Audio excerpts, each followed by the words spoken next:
Bonjour et bienvenue sur la vidéo de présentation du logiciel LaboBéton en version 2.0 via l'exemple numéro 2 dans le cadre de la méthode Baron-Olivier. Donc, simple rappel rapide, donc le logiciel LaboBéton est un logiciel de formulation de béton de ciment, ici en version 2.0. Ce logiciel, vous pouvez le télécharger sur le site logicielbâtiment chez alice.fr. Donc voilà le site logicielbâtiment chez alice.fr, la page d'accueil, et il suffit de vous rendre via l'onglet logiciel dans le répertoire regroupant l'ensemble des logiciels et qui va vous donner accès via le lien ouvrage en béton à la page Labo Béton sur lequel effectivement vous allez pouvoir télécharger le logiciel laboratoire béton. Nous en revenons au logiciel et donc nous allons télécharger le fichier de données. Ce fichier de données, on fait toujours pareil, ouvrir. Et cette fois-ci, nous allons prendre la méthode Baron-Olivier et c'est l'exercice 2 puisque c'est celui qui est propre au livre. Voilà, et on fait X Baron-Olivier ouvrir. Voilà, donc cette fois-ci, il a bien chargé les données et toujours pareil, on passe toujours par le formulaire exigence de formulation premier et nous sommes cette fois-ci par la méthode Baron-Olivier. Donc cet exercice est tiré, cet exemple est tiré du livre de Monsieur Baron-Olivier que je vous rappelle. Voilà, donc les bétons, base de données pour la formulation, écrit sous la direction de Jacques Baron et Jean-Pierre Olivier, et par édition Erol en 1996. Voilà.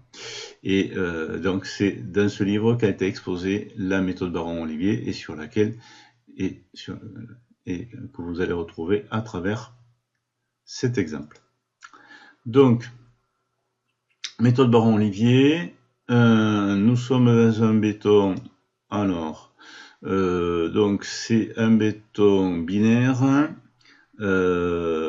avec soit au choix 2 ciments, CEM 42,5 ou un CEM 2,32,5. Un béton binaire donc avec un granulat 6 roulé, un sable 0,6 et un gravillon 5,20. Densité identique pour les sables et le gravillon. Classe C2530 avec une résistance moyenne visée de 30 mégapascal. Une consistance plastique S2. Et donc en fait, en diamètre max D25. Et en fait, on passe avec un gravillon 5,20. Donc on sera bon. On est dans le cadre d'un XC1, donc voilà, ici, on est bon. Donc on est C2530, ouvrabilité du béton frais S2. Si vous avez un doute, pour rappel, voilà, ouvrabilité. Donc en fait ici, on est suivant le N206.1, donc on est en S2, on est en plastique, donc avec un affaissement de 5 à 9 cm. Après, on peut être très plastique fluide. Voilà. Point de fabrication du béton, c'est pas précisé dans l'exemple, comme la résistance moyenne visée de 30 mégapascal, on ne se met pas, on marque simplement la résistance visée. Le délai de transport, c'était pas précisé dans l'exemple, de toute façon je vous l'ai rappelé ici. Ici, donc type de centrale utilisée, on ne sait pas, mais comme la résistance visée est de 30 mégapascal, vous pouvez la rentrer directement ici.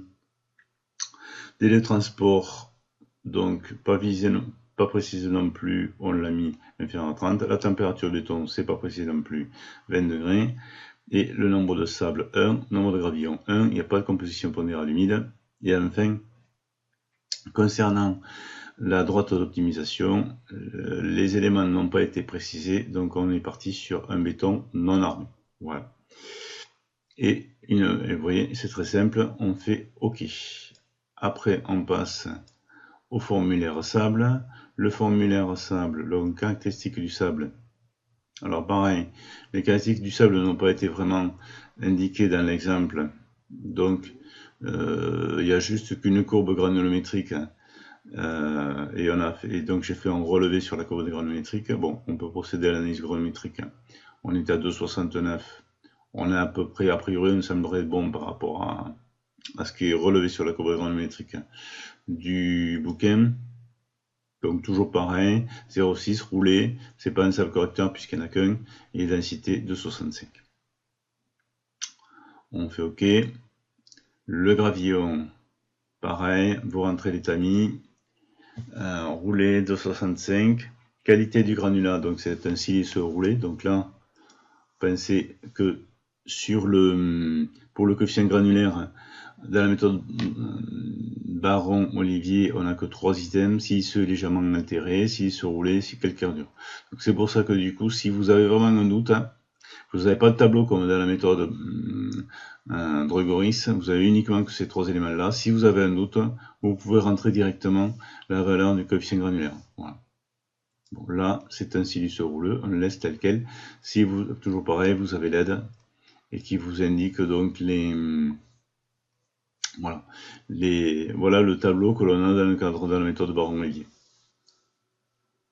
Donc c'est pour ça que c'est parfois un peu beaucoup moins précis que ce qu'on retrouve dans la méthode Dregoris.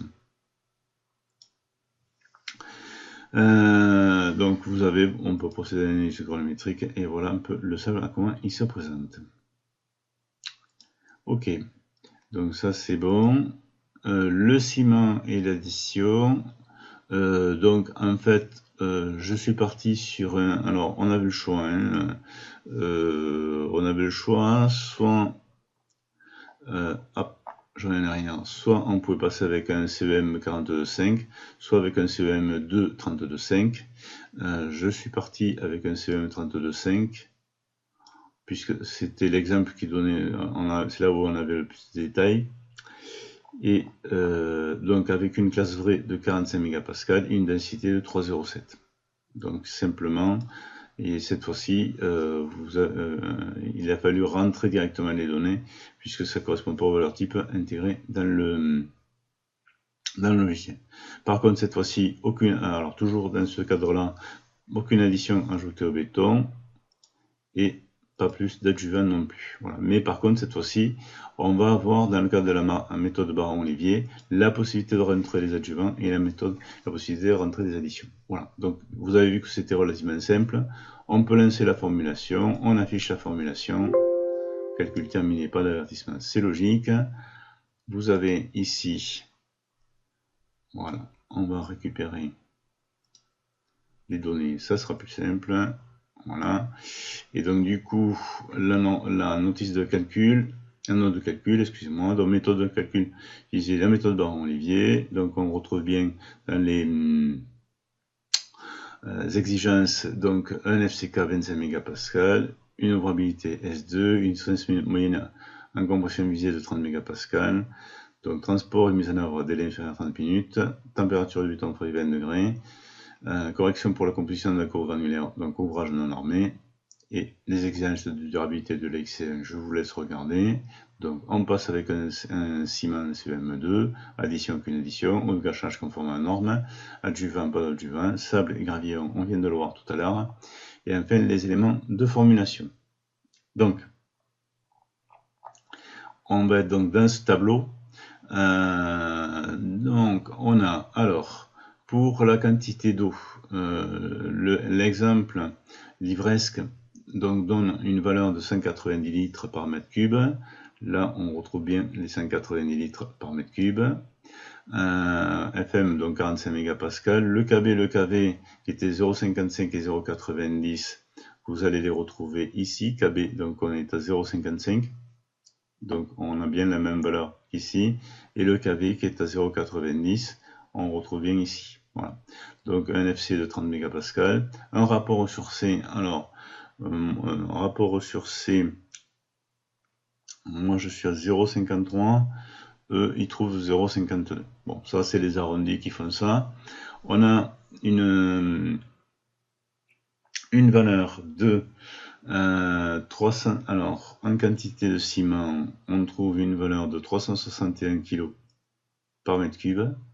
Donc, effectivement, voilà. Par contre, l'exemple trouve 365 kg par mètre cube. Et là, chiffre en rouge, c'est le chiffre, en fait, qui vient de l'ouvrage de Monsieur Chambiard, qui a repris le même exemple dans son bouquin aussi. Et vous voyez que lui, c'est plus 365, mais c'est bien 360. Donc, pour vous dire qu'effectivement, quand c'est fait manuellement, il y a quand même, avec les arrondis, on peut facilement dévier. Voilà, donc c'est pour ça, grosso modo, si vous êtes aux environs de 360, entre 360 et 365, vous êtes bon. En volume de fine, ça c'est nouveau, c'est bien lié à la méthode Baron-Olivier. On doit trouver une valeur, le livre trouve une valeur de 119 litres, et nous, on va trouver, alors ça va être un petit peu plus loin, ça va être un petit peu plus loin, qui est ici à la fin, voilà, on est à 120 litres et demi, voilà, et pour un volume actuel de 121 litres, voilà. Répartition de sable, donc on devrait ils sont, le livre est à 40%, 60%, on est aussi 40%, 60%, mais ça c'est un peu le fruit du hasard. Et avec un volume de granulat de 672 litres, on les a ici, 672 litres. Le point de brisure qui est à, donc avec un X1 à 10 mm et un YK à 45,53% pour moi, 46% pour le livre. Donc on retrouve bien la valeur. Donc si vous voulez retrouver ces éléments-là, ils sont ici. Donc dans le cadre du chapitre 3, composition du mélange de granulats, sable et gravillon. Et pour arriver à 45,53, vous avez le détail du calcul ici. Et c'est la raison pour laquelle, tout à l'heure, au niveau des exigences de formulation, j'ai mis béton non armé. Sinon, on avait une valeur ici qui serait été différente de 45,53 et donc de 46%. Voilà. Volume donc, et donc à peu près, voilà les valeurs que l'on trouve. Donc 710 kg par mètre cube pour la masse de sable, lui est à 711, Monsieur Chambiard est 713. Voilà. Donc, grosso modo, voilà à peu près les valeurs que l'on obtient. Donc vous voyez que c'est que le logiciel retrouve les valeurs de l'exemple livresque. Si vous voulez passer avec un CEM 42,5. Alors pourquoi j'ai fait avec le CM2? Puisque c'est lui qui donne un peu plus de valeur. Le CEM1, vous avez là. Il suffit de prendre le même fichier et simplement au niveau du ciment, vous allez afficher ici un CEM1 et vous allez préciser ici. Voilà pour la présentation rapide de l'exemple numéroté. Merci, à bientôt, au revoir.